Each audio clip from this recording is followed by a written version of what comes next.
Hello, my name is Brianna Johnson.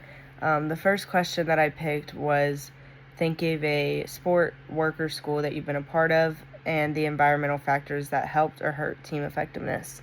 Um, so I was thinking more of the social environmental factors and talking about how team captains tend to hurt team effectiveness. Um, I understand the point in them, but a lot of times it's hard for coaches to notice how they affect the team because they tend to be people that are kind of coaches' favorites or aren't as nice to the team as they are to the coach, and they don't tend to be who they seem to be. And in my experience, this has really put a hurt on the team, kind of because no one wants to listen to them or they abuse their power, things like that. How could a coach manage a highly talented athlete whose behavior negatively affects team chemistry? Um, Talented athletes tend to have like a blind spot and they think that their performance outweighs their behavior. I've dealt with this with someone who was my team captain, kind of having this mindset, and it really hurt the team. I think if I were a coach, something I would do in this situation is have a one-on-one conversation.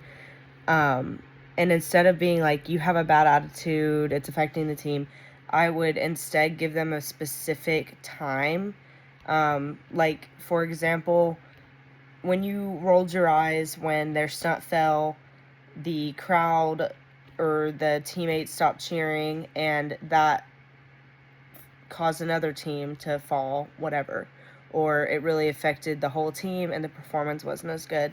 So they can kind of see their effect.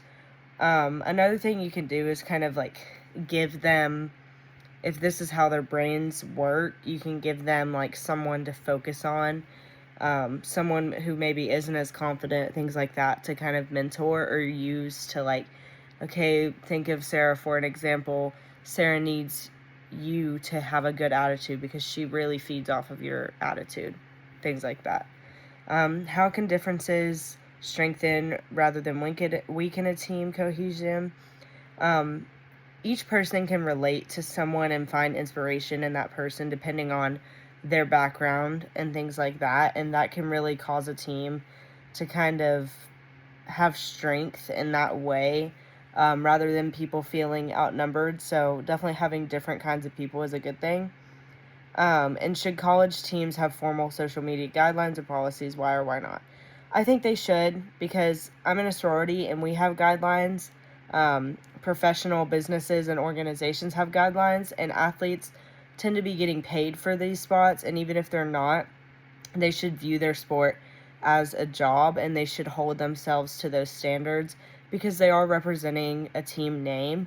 It shouldn't be super restrictive, but anything that would be illegal or inappropriate, things like that, definitely should be something that we don't want the team representing, and the athletes should hold themselves to that accountability.